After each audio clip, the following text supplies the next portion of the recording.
हाय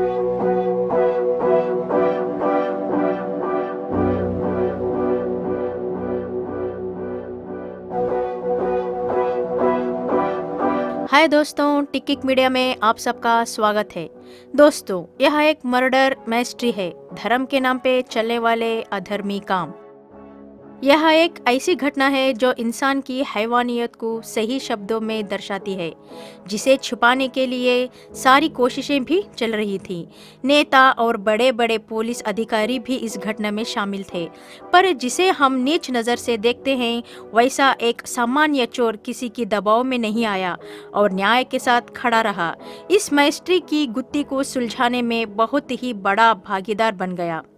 तकरीबन 28 साल की जांच पड़ताल, धोखा, झूठ के बाद कोर्ट ने एक बेचारी और लाचार लड़की पर अत्याचार किए हुए अपराधियों को आजीवन कारागार की सजा सुनाई थी। मैं जिस लड़की के बारे में बोलने जा रही हूँ, एक क्रिस्त नन अभिया के हत्या के बारे में है। दोस्तों, यह एक सस्पेंस थ्रिलर है। इस घटना की जैसी मलयालम भाषा में एक मूवी भी आई थी, जिसका नाम था क्राइम फाइल।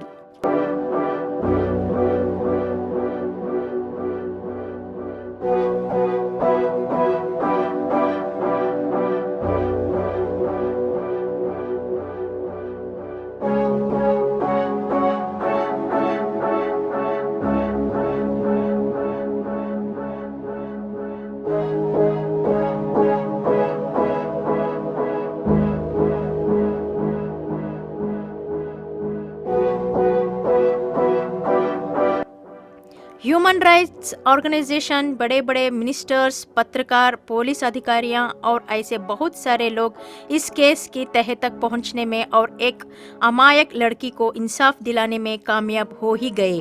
और 28 साल के बाद इन सभी लोगों का साथ और निष्ठा से इस केस में जो लोग मिले हुए थे, एक फादरी और एक महिला धर्म प्रचारक को कोर्ट ने आजीवन कारागार की सजा सुनाई थी। कौन है यह अभिया और इसके साथ हुआ क्या था, यह जानने के लिए हमें इस केस की तह तक जाना होगा। सेंट जोसेफ समाज कोटाया, यह एक कैथोलिक का महिला क्रिस्त सन्यासिनियों को तैयार करने का संगठन था। केरल से आई हुए लड़कियां यहाँ पे पढ़ाई करती हैं और इसके साथ उस कॉलेज में उनके पसंद विषयों को भी पढ़ाया जाता है। 27 मार्च 1992 उस दिन वहाँ पे पढ़ने वाली छोटी उम्र की लड़की अभिया के लापता होने की सूचना वहाँ के लोग पुलिस को देते हैं। पुलिस घटनास्थल पर पहुँचती है और छानबीन करना शुरू कर देती है। वहाँ पे हॉस्टल के किचन रूम में फ्रिज का दरवाज़ा खुला हुआ था और ज़मीन पर पानी भी पड़ा हुआ था और फ्रिज के नीचे एक चप्पल पड़ी हुई थी। हॉस्टल को छान मारने के बाद आंगन में कुएं के पास और एक चप्पल पड़ी हुई मिली। इस आधार पर कुएं में देखा गया तो वहाँ एक लाश तैरती हुई मिली। लाश को निकाल के पोस्टमार्टम को भेजा गया। समय सुबह के 10 बजे अभिया की लाश को पोस्टमार्टम के लिए भेजा जाता है और दूसरे दिन अभिया को क्रिश्चियन रूप में अंतिम संस्कार कर दिया जाता है।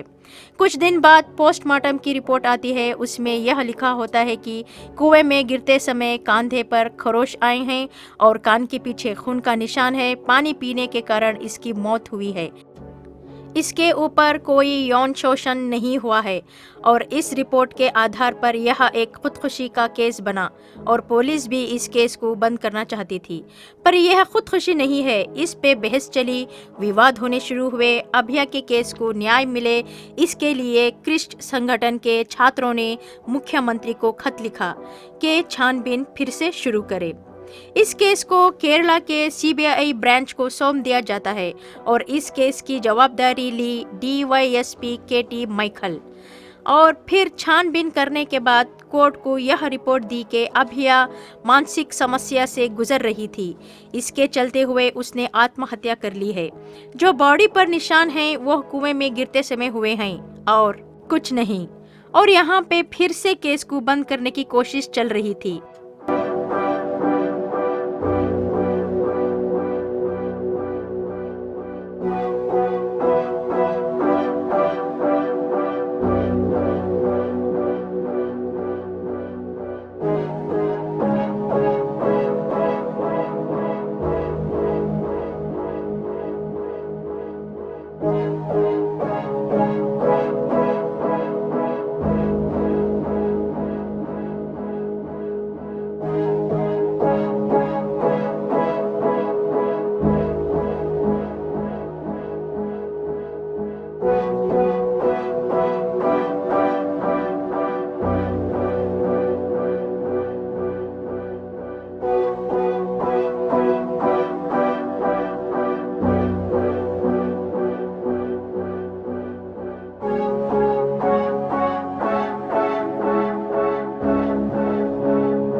पर यहाँ पे कहानी में ट्विस्ट आता है।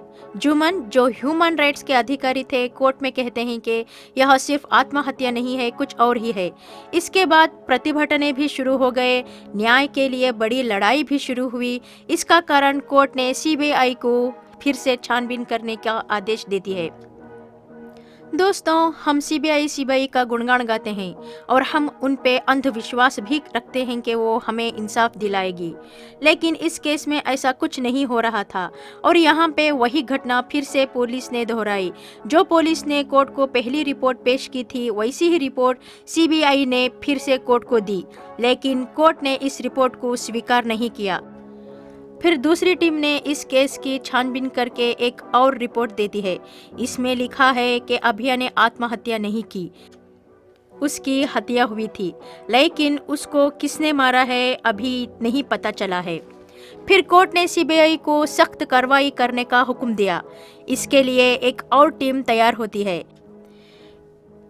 इस दौरान एक नया मोड़ आता है। वह यह है कि केरल के सीबीआई अधिकारी वर्गीस पी थॉमस अपने पद से राजीनामा दे देते हैं और इनकी सर्विस की अभी 8 साल बाकी थे। उन्होंने प्रेस से कहा कि अभिया केस में मैं अपना ज़मीर बेच के काम नहीं कर सकता। यह केस आत्महत्या थी, हत्या नहीं थी। यह कहने के लिए मुझे आदेश मिले थे और त्यागराजन मेरे सीनियर ऑफिसर के दबाव में मैंने यह सब कहा था और मैंने इस हत्या के सारे सबूत इकट्ठा कर लिए हैं। इस बीच लोग जो इस केस को भूल चुके थे फिर से इस बारे में चर्चा करने लगे। थॉमस की वजह से लोग सीबीआई पर अनुमान करने लगी। केरल की असेंबली में चर्चा होने लगी। वहां के कुछ संवाददाता दिल्ली के सीबीआई निर्देशक से मुलाकात करके त्यागराजन को इस केस से दूर रहने की विनती की और यह केस प्रधानमंत्री के पास जाता है। केरल के हाई कोर्ट में रेड पिटीशन दर्ज हुआ। फिर केरल की जनता न्याय के लिए खड़ी हो गई। आखिर में सीबीआई ने इस केस को दिल्ली के अधिकारी एमएल शर्मा को सौंप देती है, जो सीबीआई के ज्वाइंट डायरेक्टर थे, और इस केस की पूरी जवाबदारी एसपी मीना अपने जिम्मे लेती है। वह कोट्यम पहुंचती है और वहां से इस केस में एक नया मोड़ आ गया। यह सब वर्षा 1996 में हो रहा था, जबकि अभिया की मौत को 4 साल बीत चुके थे। तो सीबीआई फिर से छानबीन करती है और केस की एफआईआर दर्ज करने वाले एएसआई अगस्टिन, पोस्टमार्टम करने वाले डॉक्टर राधाकृष्णन और सब लोगों से फिर से पूछताछ शुरू करती है। तब इस केस की सच्चाई बाहर आना शुरू होती है। दोस्तों, इन अपराधियों की पहुंच इतनी थी कि यह लोग एफआईआर में दर्ज हुई रिपोर्ट को ही बदल देते हैं। पुलिस ने जो रिपोर्ट पेश की थी वह डॉक्टर कृष्णन की थी ही नहीं। डॉक्टर के अनुसार अभिया के शरीर पर बहुत सारे गहरे निशान थे और सर के पीछे बहुत भारी चीज से वार किया गया घाव था। चाकू या कुल्हाड़ी से वार किए हुए निशान थे, लेकिन पुलिस की रिपोर्ट में सिर्फ छोटे मोटे घाव के निशान बोला गया था। यहाँ पे पूरी की पूरी रिपोर्ट बदल चुकी थी। इसी दौरान एएसआई अगस्टिन की मौत हो जाती है। उन्होंने सुसाइड नोट में लिखा था कि सीबीआई के दबाव में मैं आत्महत्या कर रहा हूँ। अगस्टिन पर एफआईआर में हेराफेरी करने का आरोप था, जो झूठ था, क्योंकि पहली बार यह हत्या है करके अनुमान एएसआई अगस्टिन ने ही लगाया था। सीबीआई उसको बदलने से पहले ही यह बात अगस्टिन ने अपनी डायरी में लिख डाली थी। शायद उस लड़की ने हॉस्टल में कुछ अनोखी घटना देख चुकी थी, जिसकी वजह से उसे चुप करा दिया गया। यह भी उसने अपनी डायरी में लिखा था और एएसआई ने आत्महत्या नहीं की थी, बल्कि यह काम भी उन्हीं लोगों का है, ये अनुमान लगाया गया। ऐसे ही 15 साल बीत गए और इस बीच सीबीआई अधिकारियों को एक साक्षी मिलती है और वो था राजू नाम का एक चोर, जो छोटे मोटे चोरियां करता था। वो मर्डर के दिन भी चोरी करने हॉस्टल का गेट फांद के आया था कि तभी सुबह को उसने कुएं के पास 2 फादर्स और सीनियर नन को देखा था। उसने प्रेस के आगे ये भी बताया था कि वो कौन थे। सिर्फ इतना ही नहीं, इस हत्या को अगर मैं अपने सिर ले लूँगा तो सीबीआई से मुझे पैसे भी मिलेंगे करके सीबीआई अधिकारियों को ये बात भी बताई थी। इतना होने के बाद भी किसी की गिरफ्तारी नहीं हुई थी। इसी दौरान इंडियन प्रेस में वर्दी आती है कि नंद सूफी के आरोग्य के बारे में जो राजू के बयान बयान से मेल खाती थी। कोर्ट से सीबीआई के अधिकारियों ने सेंट जोसेफ हॉस्टल के फादर थॉमस कोत्तूर, जोसेफ पुत्रिकायल और सिस्टर सेफी, इन तीनों को नोरका टेस्ट करने के लिए परमिशन मांगती है। कोर्ट से परमिशन मिलने के बाद इन तीनों को बेंगलुरु के फॉरेंसिक लैब में टेस्ट के लिए भेजा जाता है। इसी दौरान इस टेस्ट में यह बात सामने आती है कि टेस्ट की हुई सीडी को एडिट किया गया है और कोर्ट को एडिट की गई सीडी पेश करने की जुर्म में कोर्ट ने बेंगलुरु के फॉरेंसिक लैब में चला यह टेस्ट करने वाली महिला मालिनी से पूछताछ के बीच वो झूठे सर्टिफिकेट से नौकरी हासिल करने की जुर्म में अपनी नौकरी खो देती है। केरल के न्यूज़ चैनल्स में यह टेस्ट टेलीकास्ट भी हुआ था। वह लोग इस बात को मान भी चुके थे कि उन्होंने अभिया की हत्या करके उसको कुएं में डाल दिया था। इसके बाद केरल में फिर से विवाद शुरू हुए। अब दो ग्रुप बन गए थे। कुछ भी करके वो दो फादर्स और सिस्टर सेफी को बचाने के योजना में एक ग्रुप था तो और एक ग्रुप उस बेचारी अभिया को इंसाफ दिलाने में लगा हुआ था। ऐसे ही 2008 साल भी खत्म हो गया। इस बीच सीबीआई के अधिकारी का नाम अपराधियों में शामिल करने का कोर्ट ने आदेश भी दे दिया। साक्ष्यों को नाश करने का जुर्म उस पे था। उसने सिस्टर अभिया की डायरी को तबाह किया था, अगस्टिन की डायरी को भी तबाह किया था, पोस्टमार्टम की रिपोर्ट को बदल डाली थी और राजू के ऊपर बार बार दबाव भी डाल रहा था। वो था केटी माइकल। सिर्फ राजू इस केस में सच्चाई के साथ खड़ा हुआ था। सिस्टर अभिया की टीचर तेरिसम्मा साक्षी बनती हैं और अल्लापिक मेडिकल कॉलेज के डॉक्टर्स ललितम्मा और डॉक्टर रीना अनेक माहिती कोर्ट को देती हैं। इसके बाद पूरी सच्चाई लोगों के सामने आने वाली थी। उस दिन हुआ क्या था? मर्डर के दिन परीक्षा के पढ़ाई के लिए सब बैठकर पढ़ाई कर रहे थे और अभिया पानी पीने के लिए किचन में आती है। वहाँ फादर कोत्तूर, फादर जोसेफ और सिस्टर सेफी को अश्लील रूप में देख लेती है। सन्यासी जिंदगी में क्रिस्ट के नंस को अश्लील हरकतों से बचा के रखते हैं और मर्दों के तरफ देखना भी बहुत बड़ा पाप होता है। तो उसके बाद वह घबराती हुई किचन की तरफ दौड़ती है।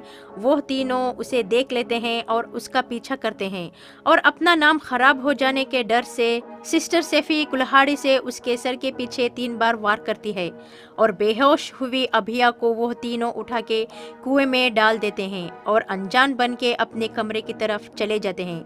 उसी समय राजू वहां चोरी करने के लिए आता है और यह दृश्य देखता है।